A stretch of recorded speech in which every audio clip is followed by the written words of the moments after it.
Quiero muy especialmente agradecer la cálida presencia de todos ustedes y también de aquellos que no han podido venir, pero que trabajan por la justicia.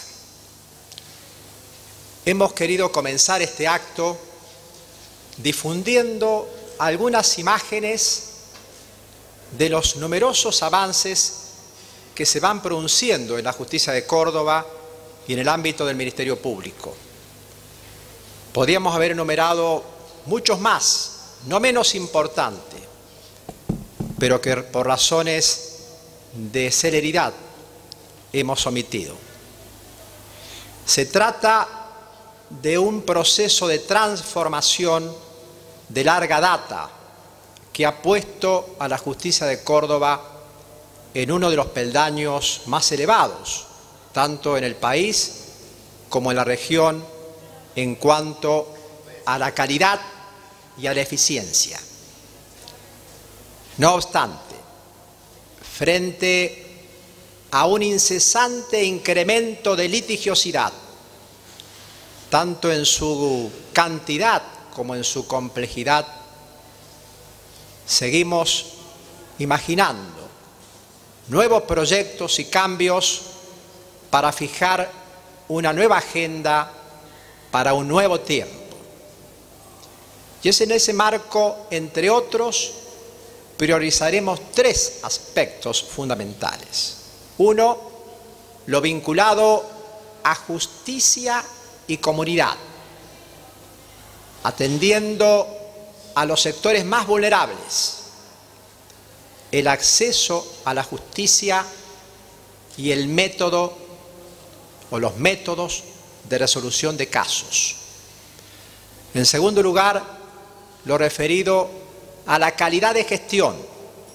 Y en ese aspecto nuestro propósito es seguir dotando a todas las oficinas judiciales de mejores elementos de gestión para abreviar los procesos y también satisfacer a todos quienes actúan en el ámbito de la justicia. En este marco existen numerosos proyectos del área administrativa del Poder Judicial que en forma incluso interconectada entre ellos y en el marco de austeridad presupuestaria han elaborado muchos proyectos en marcha y otros que están por implementarse. En el ámbito del Ministerio Público también se están proponiendo una serie de reformas que van a abarcar en general en tres tipos. Uno, lo vinculado al acceso de la justicia, mejorando las unidades judiciales. Segundo, lo referido a la comunicación, la transparencia y la comunidad. Y en tercer lugar, atendiendo a los tipos de delitos específicos, a la puesta en marcha de la nueva policía antinarcótico y al rediseño de los diversos fueros. En este marco pretendemos también sumar cada vez más transparencia, rindiendo cuentas a la sociedad de lo que hace la justicia y de cuáles son también las dificultades. En este sentido, el rumbo es seguir en el marco de la digitalización y la despapelización a los efectos de que esto no importe solo un avance tecnológico, sino un verdadero cambio de mística dentro del Poder Judicial que atraviese en forma horizontal a todas las unidades de organización. A continuación, me voy a permitir reflexionar sobre la división de poderes y el rol de la justicia del siglo XXI. Nosotros bien sabemos que el Estado de Derecho surge con el advenimiento de las naciones, Inglaterra y Francia, donde en ese tiempo las constituciones no eran operativas sino programáticas, donde en ese tiempo la prioridad la tenía la ley y en consecuencia el juez tenía un rol muy reducido, ni siquiera podía interpretar la ley sino directamente aplicarla. Con posterioridad,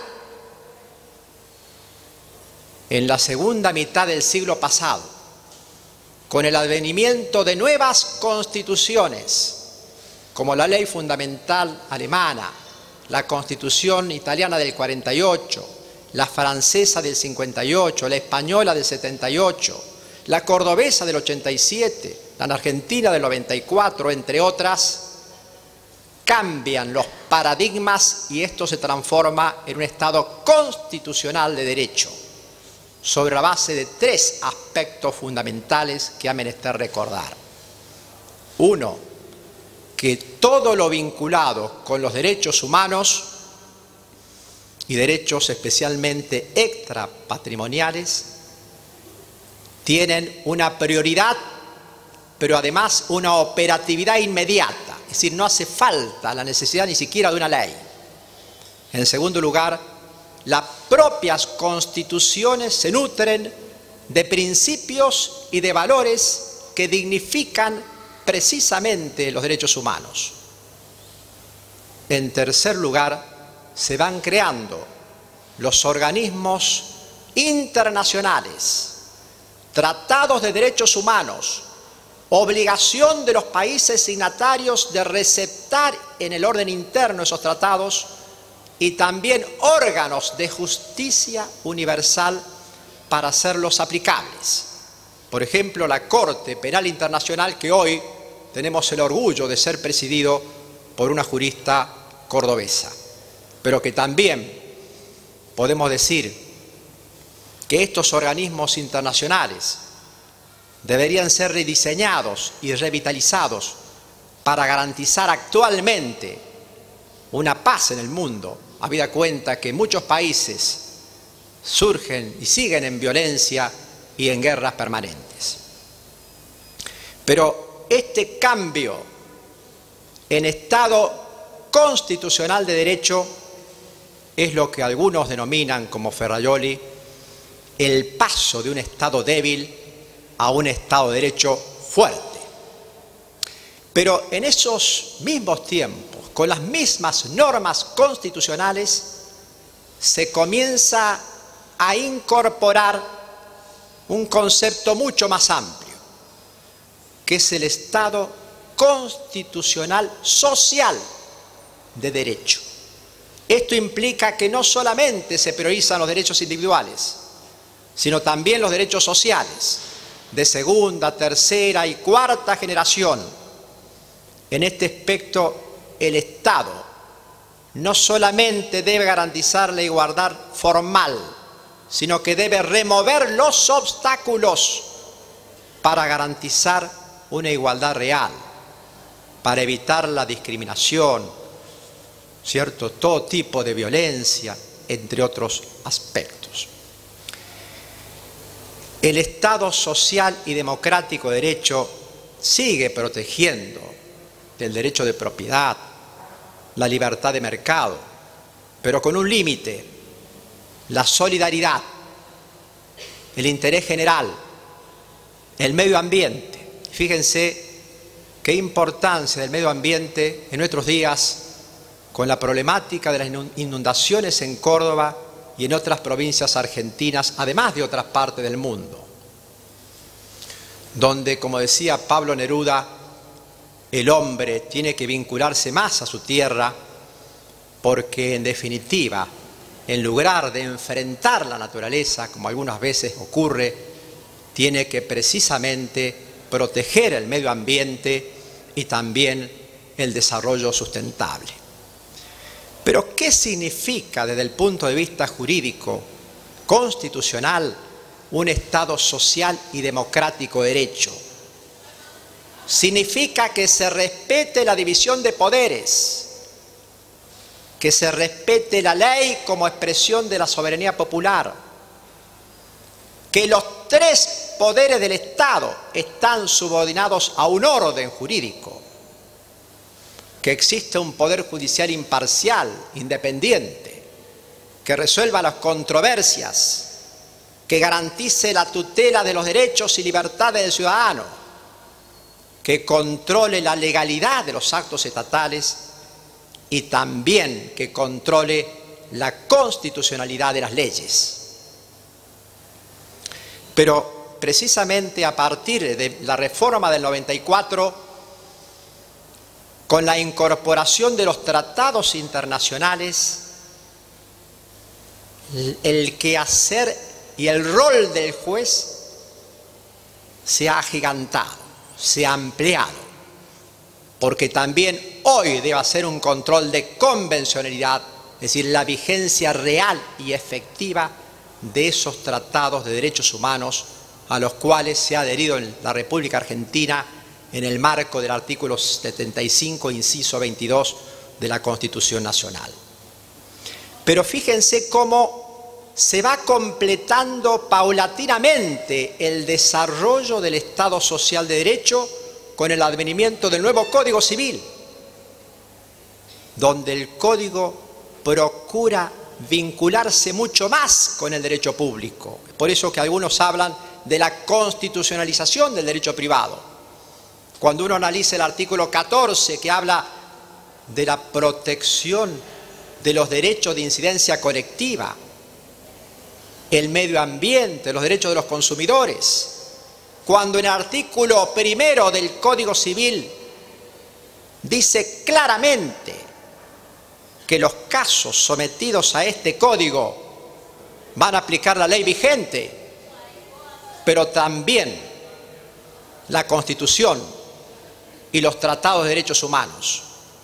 Cuando en el artículo 2 dice las normas se van a interpretar conforme a la letra, a las finalidades, a las normas análogas, a los derechos humanos, a los principios y valores de acuerdo al ordenamiento. Es decir, esto implica un cambio de paradigma rotundo. ¿En qué sentido? En que hoy el juez ya no está atado a la literalidad de la norma, sino que tiene que convivir con una pluralidad de fuentes. Es un control armónico, integral del ordenamiento jurídico vigente. Y por otra parte, como no hay derecho sin juez, y la mayoría de esos derechos son operativos, es indudable que se ha ampliado el alcance y la intensidad del control judicial. Esto no se llama gobierno de los jueces. Esto tampoco es ni garantismo ni activismo judicial, que mi criterio son posturas doctrinarias superadas.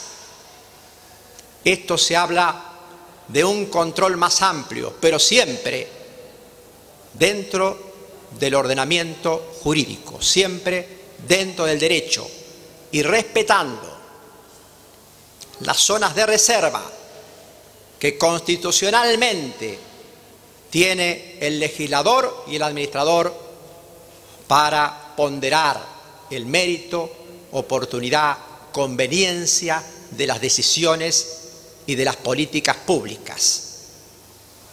Los tratados internacionales, las nuevas normas constitucionales no han sido redactadas por los jueces. En consecuencia, cuando el juez ejerce ese mayor poder, cuando el juez ejerce el control de constitucionalidad y convencionalidad, no es el gobierno de los jueces, sino el gobierno de la Constitución. Es el gobierno de los principios y de los valores. Como bien decía Gustavo Zagrebelsky, un ex juez de la Corte Constitucional italiana, los jueces tenemos que utilizar todos los criterios de interpretación para completar con la visión constitucional la visión legislativa en el caso concreto. Y agrega también el autor que ello no implica menospreciar la labor del legislador, por el contrario, implica revitalizarla, implica avalarla. Por eso tenemos que hacer entonces una interpretación integral de ese ordenamiento jurídico, pero con un cuidado, con una recomendación. Este gran avance o este poder de los jueces no debe sustituir el positivismo legalista por el positivismo constitucional. ¿Qué quiero decir? Que teniendo en cuenta la Constitución y los tratados no nos debemos olvidar de la ley. No, nuestra primera misión es interpretar la ley en el marco de ese gran ordenamiento jurídico y en caso de una disconformidad o desarmonía absoluta, sí podemos declarar su inconstitucionalidad o su inaplicabilidad. Decía la jurisprudencia norteamericana, comentando un fallo de esa corte, donde el día 9 de abril de 1952, el entonces presidente de los Estados Unidos, Harry Truman, dicta un decreto del Poder Ejecutivo que disponía la expropiación de las empresas que confeccionaban el acero. ¿Por qué? Porque había una gran huelga de los empleados de esas empresas y en consecuencia, como tenía que incrementar en esos años la producción de acero, dispone la expropiación de las mismas y pretende que los dueños de esas empresas se conviertan en gestores. Sin embargo, la Corte Suprema, previo fallo de un tribunal de primera instancia, declara la inconstitucionalidad de ese decreto, sobre la base de que el presidente no tenía facultades, sino que era competencia del Congreso. Este ejemplo nos pone de manifiesto que muchas veces no es fácil para los jueces ejercer el mandato constitucional de controlar la actividad de los otros poderes del Estado. Como lo ha dicho muchas veces el presidente de la Corte Nacional, Ricardo Lorenzetti. Sin embargo, esta tarea no implica una intromisión en la facultad de los otros poderes, sino, como dijimos recién, de cumplir un imperativo constitucional. Aquí se basa, son los pesos y contrapesos que precisamente calibran la división de poderes y el respeto mutuo y el juego armónico de los mismos.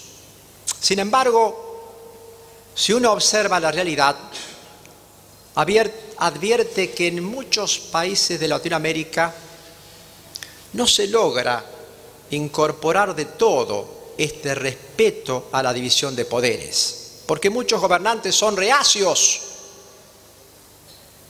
a aceptar, a tolerar una decisión de un juez o de un fiscal en contra de lo que ha resuelto el gobierno. Pero tengo que, en honor a la verdad, decir que distinto es lo que ha sucedido en la historia de Córdoba, que pone en evidencia que los diferentes sectores políticos actúan con una gran madurez, porque en general se aceptan los fallos judiciales, aunque muchas veces no gusten. Y mucho es lo que se ha hecho en estos últimos años por la independencia del Poder Judicial de Córdoba. Me refiero a la independencia política con la creación del Consejo de la Magistratura, hoy presidido por un miembro del Tribunal Superior de Justicia, el doctor Luis Rubio. Me refiero a que desde hace 15 años, en un anterior mandato del actual gobernador de Córdoba, el doctor de la Sota, se respeta escrupulosamente el orden de mérito, renunciando a la facultad discrecional de elegir a uno de los 3 primeros. Esto no sucede ni en el ámbito nacional ni en otras provincias argentinas. Y sería bueno que esta pauta de transparencia, de idoneidad y de igualdad de oportunidades pueda en algún momento convertirse en ley. También existe la independencia remunerativa, donde los sueldos de la justicia ya no los fija el poder político, sino en base a incrementos que hace la Corte Suprema de Justicia de la Nación, aún cuando las remuneraciones de los jueces es menor en la provincia. La independencia presupuestaria es un camino que muchas provincias están comenzando a iniciar, algunas ya existe. Este paso lo ha dado recientemente la provincia de Buenos Aires, donde una porción del presupuesto es administrada directamente por el Poder Judicial. Pero estos son pautas, son facultades que corresponden esencialmente a los otros poderes del Estado, su valoración y su apreciación. En definitiva, la independencia del Poder Judicial se va ejerciendo diariamente, en donde la clave de la cuestión es la independencia que tiene el juez y el Ministerio Público para emitir sus pronunciamientos. Me estoy refiriendo al contenido de la sentencia, a esta zona de reserva constitucional que tiene el juez para resolver una controversia subordinado solamente a la ley y al derecho. Y esto, como bien lo dice el artículo 14 de la ley 24.937 del Consejo de la Magistratura Nacional, es una garantía de independencia de los jueces, pero sin embargo, cuando uno advierte que el 80 o el 90% de las denuncias que se hacen, ya sea en el jurado de enjuiciamiento o en el Consejo de la Magistratura Nacional, es precisamente porque se difiere o se disiente con el contenido de esos pronunciamientos. Y esto debe ser materia de inadmisibilidad inmediata por parte de estos organismos. Esto también lo viene sustentando reiteradamente la Junta Federal de Cortes y Tribunales Superiores de las provincias argentinas y de la Ciudad Autónoma, presidido por el doctor Rafael Gutiérrez, como también por la Federación Argentina de la Magistratura, presidida por el doctor Víctor Vélez. Pero cuando en ejercicio de la función un magistrado pierde la propia vida, como lamentablemente sucedió con el fiscal Nisman, aquí el agravio a la independencia y la gravedad de los hechos es máxima, razón por la cual no solo debemos pedir la inmediata averiguación de la verdad, sino también es cometido de los jueces y fiscales de la República analizar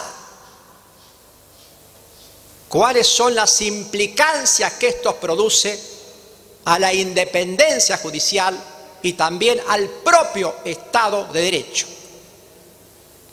Pero también no solo deberemos bregar por la verdad de este hecho, sino también por el esclarecimiento del brutal atentado contra la AMIA.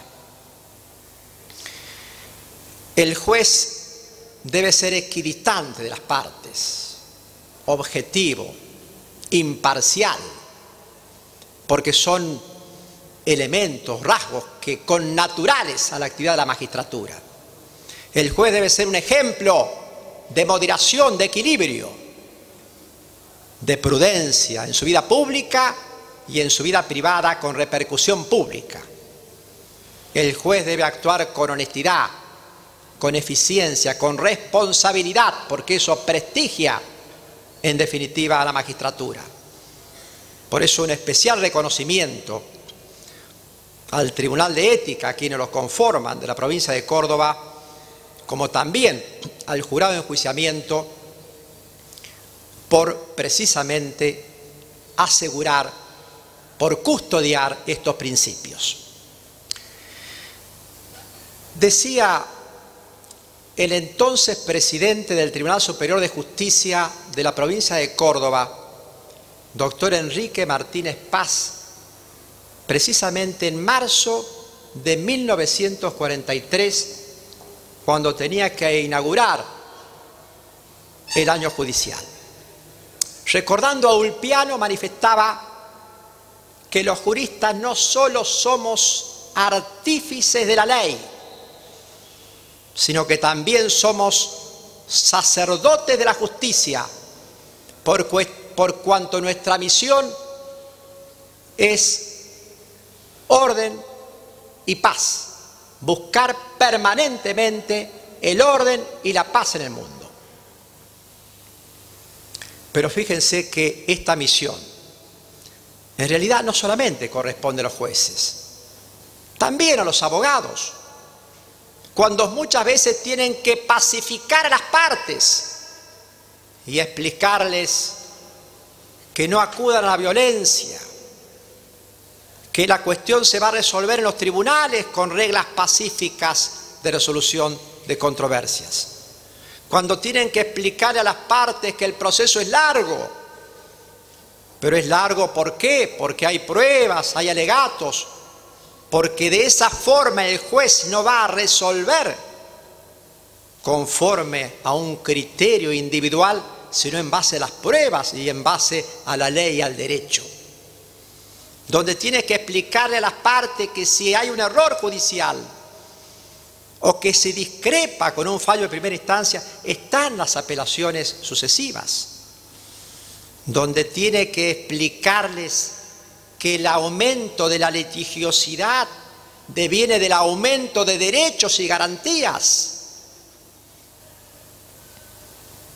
Donde tiene que explicarle que los presupuestos son escasos en el marco de provincias oprimidas económicamente, con un federalismo más virtual que real y por emergencias en emergencias. No obstante ello, como decía el Premio Nobel de Economía Amartya Sen, lo que realmente nos motiva no es saber que el mundo no es del todo justo, sino que lo que realmente nos motiva es que hay diversas formas de injusticias cercanas a nuestro ámbito que quisiéramos y debemos combatir. ¿Por qué? Porque el ciudadano, el habitante, se vincula permanentemente a la justicia, porque la justicia es también ver cómo vive la sociedad. Y muchas veces tienen que ser sancionados por la justicia, en lugar de que además, en virtud de una adecuada estrategia institucional y social, muchos de estos comportamientos podrían ser evitados. Es decir, que tenemos que actuar más como sociedad en la prevención de los ilícitos o de los incumplimientos al ordenamiento jurídico positivo. En el periodo de la Ilustración surgieron dos teorías que analizaban la justicia: la contractualista, con John Locke en la justicia por equidad, que fundamentalmente analizan las mejores reglas y los mejores organismos judiciales. La otra teoría de la filosofía política es la comparatista, que analiza la conducta real, la vida real de los ciudadanos. Pero ambas se basan precisamente en la razón y en la discusión pública de estas problemáticas. Fíjense que el hambre, la violencia, la desocupación, la discriminación son diversas formas de injusticia que deberían ser resueltas institucionalmente y por parte de la sociedad. Decía Norberto Bobbio, vinculando los derechos sociales con los derechos políticos: un hombre sano es mucho más libre que un enfermo. Un hombre que tiene trabajo es mucho más libre que un desempleado. Un hombre culto es más libre que un inculto. En consecuencia, estos derechos sociales son también derechos políticos, porque son primigenios al pleno ejercicio de la libertad política. Pero ¿a quién compete primigeniamente salvaguardar este tipo de derechos? Nosotros bien sabemos que esta es una atribución específica tanto del Poder Legislativo en su regulación como también del Poder Ejecutivo en su implementación. Pero cuando en casos de gravedad no se satisfacen los estándares mínimos, es obligación de la justicia analizar ese tipo de planteamientos judiciales. ¿Por qué? Porque de esa forma adquiere vigencia el verdadero Estado social y democrático de derecho, en el marco del artículo 37 y 38 de la Constitución Nacional, del 41, del 42, del 43, del 75, inciso 17, además de los derechos que provienen hoy de los tratados internacionales de derechos humanos a los cuales la nación se ha adherido en el marco del artículo 75, inciso 22, y también a los derechos sociales que ya estaban previstos en la anterior Constitución Nacional a través del artículo 14 y que sigue 14 bis y que siguen vigentes. Se trata de derechos sensibles. Se trata de protección de las personas vulnerables. Bienvenidas entonces sean las reglas de Brasilia, que fueron aprobadas por la 14 Cumbre de Justicias de Cortes Supremas de América, aprobadas por la Corte Nacional, los Tribunales Superiores de Córdoba y muchas otras cortes y tribunales del país, donde muy buena tarea es la que realiza en Córdoba la Oficina de Derechos Humanos para explicitar en la praxis lo que comprende la aplicación de esas reglas de Brasilia. En mi criterio, también sería necesario una nueva legislación a nivel nacional y provincial que brinde un adecuado procedimiento administrativo y judicial a este tipo de derechos. Pero en ese marco normativo se debería tener en cuenta si la demanda abarca un colectivo de ciudadanos o en forma individual. Debería tenerse en cuenta si esos derechos necesitan una erogación presupuestaria previa de aquellos que no lo necesitan. Porque bien sabemos que el Estado social de derecho no está ya hecho, sino que hay que seguirlo desarrollando y que hay muchas normas, muchos derechos que no tienen plena operatividad. ¿Por qué? Porque están sujetos a disponibilidades presupuestarias previas. Pero sí es obligación de los estados contemporáneos regular claramente a través de las políticas públicas cuáles son los derechos plenamente operativos, los semioperativos o los que tienen un mínimo de operatividad. en el marco de las políticas presupuestarias pertinentes. En ese sentido, el control del juez va a ser un control de razonabilidad, un control de una política pública derivada, como lo ha dicho la Corte Nacional en un reciente fallo. Sin embargo, tenemos que manejarnos con mucha prudencia. ¿Por qué? Porque en este caso el rol del juez no es convertirse en un superior jerárquico del poder legislativo ni del poder ejecutivo. ¿Por qué? Porque cuando esos poderes han delineado una política pública en el marco de ponderables razones de oportunidad y conveniencia, el juez no puede sustituir una decisión política por otra que le parezca mejor. La misión del juez es solo controlar que esa alternativa que ha elegido el poder administrador concuerde con el ordenamiento jurídico en un sentido integral.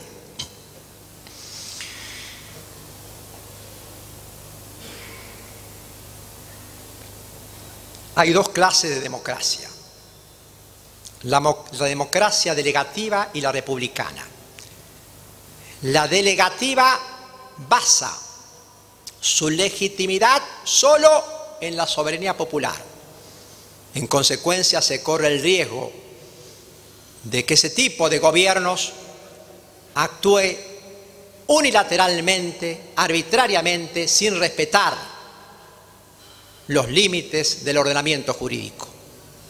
La otra democracia es la republicana, la que también presupone la existencia clave de la soberanía popular, pero acepta la división de poderes, el control de los actos de gobierno, la responsabilidad de los funcionarios públicos, la libertad de expresión de las minorías en un marco de pluripartidismo y pluricultural.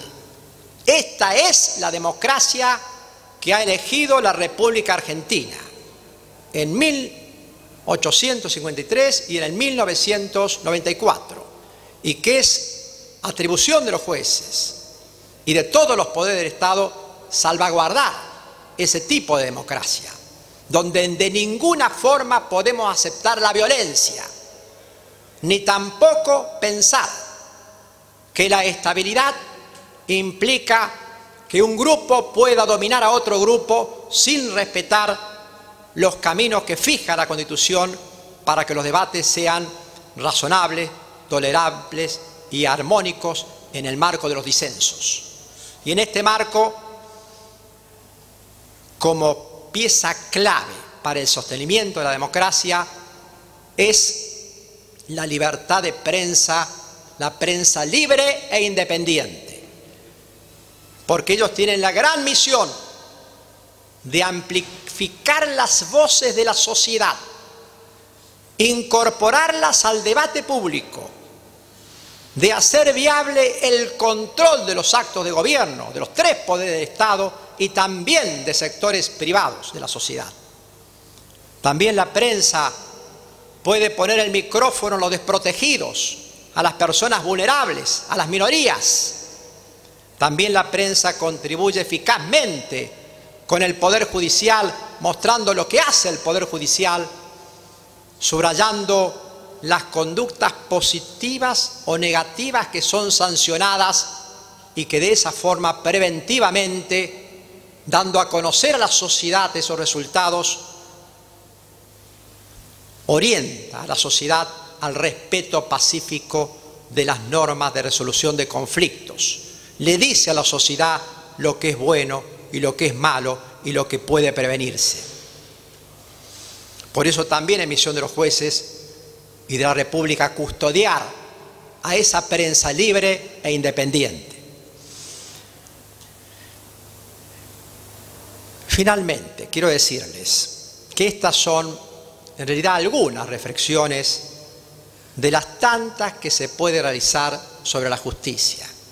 Yo quiero invitarlos a todos a que podamos seguir reflexionando en el convencimiento de que al hacerlo busquemos, en definitiva, una justicia más justa y más solidaria. Yo quiero agradecer muy especialmente a todos los magistrados, funcionarios y empleados del Poder Judicial por este incesante cúmulo de tareas, por ir mejorando progresivamente la cantidad y la calidad de los pronunciamientos, por convivir muchas veces con espacios que no son los ideales y no tener la mayor cantidad de personal ni de medios. También quiero agradecer a los abogados por su vocación en buscar la paz y la defensa de los derechos, muchas veces creando nuevos criterios que van a iluminar a la jurisprudencia. Quiero que los señores magistrados y quienes trabajan en el Poder Judicial lo hagan con tranquilidad, con respeto a su independencia y nuestro permanente apoyo. Quiero también un reconocimiento a mis queridos colegas del Tribunal Superior, con quienes comparto jornadas intensas de labor, sueños y principios por realizar, un trabajo integral en lo jurisdiccional y en lo que se refiere al gobierno y administración del Poder Judicial. Porque en definitiva el presidente no es más que cada uno de los vocales, sino el coordinador de un equipo de trabajo, de un órgano colegiado. En definitiva, para que renovemos nuestra capacidad de trabajo, nuestra voluntad por una mayor celeridad y calidad, pero que pongamos no solamente nuestra inteligencia, sino también nuestro corazón para tratar de disminuir o resolver todo tipo de injusticia que existe en nuestros ámbitos, para que haya menos violencia, menos inseguridad, menos discriminación. Y como decía nuestro apreciado Papa Francisco, para que caminemos juntos, convivamos con la diversidad y busquemos nuestro encuentro con la paz, con la justicia y con la solidaridad, porque debemos tener presente siempre que vivir en sociedad comporta una esperanza común compartida en la búsqueda de un futuro mejor. Muchísimas gracias por vuestra presencia y atención.